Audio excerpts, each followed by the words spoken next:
మరి ఒక జీవుడిగా పుట్టిన మనము దేవుడిగా మారాలి అంటే, అంత గొప్ప జ్ఞానం కావాలి అంటే మరి ఏమి ఆచరిస్తే మనం ఎదగగలమో పత్రిజీ ఎప్పుడు చాలా చక్కగా చెప్పేవారు. జీవుడిగా పుట్టిన మనము ద్వైతుల్లో ఉంటే, అంటే ఒక విగ్రహం ముందో లేకపోతే ఒక గుడికి వెళ్ళో మొక్కులు మొక్కుకుని నాకియ్యి నాకియ్యి అంటే ఇచ్చేవాడెవ్వడూ లేడు. నీకు నువ్వుగా ఎదగాలి. ఆ నీకు నువ్వుగా ఎదిగి నువ్వు దేవుడు అని తెలుసుకోవాలి అంటే దానికి మార్గం ధ్యానమని చెప్తూ, ఒక్క ధ్యానం చేస్తేనే చాలదు, ఇంకా చాలా చెయ్యాలని గురువు ఎప్పుడు బోధిస్తూ ఉండేవారు.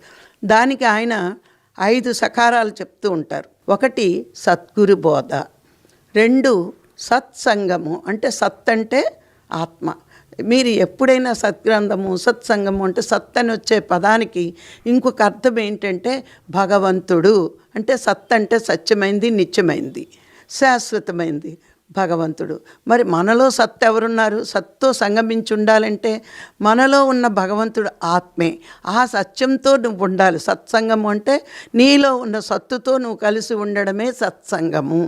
ఇక సజ్జన సాంగత్యము 3వ చెప్పారు. ఏమిటా 3వ సజ్జన సాంగత్యం అంటే సత్యం తెలిసిన వాళ్ళతో సాంగత్యం నువ్వు చెయ్యాలి, అది 3వ.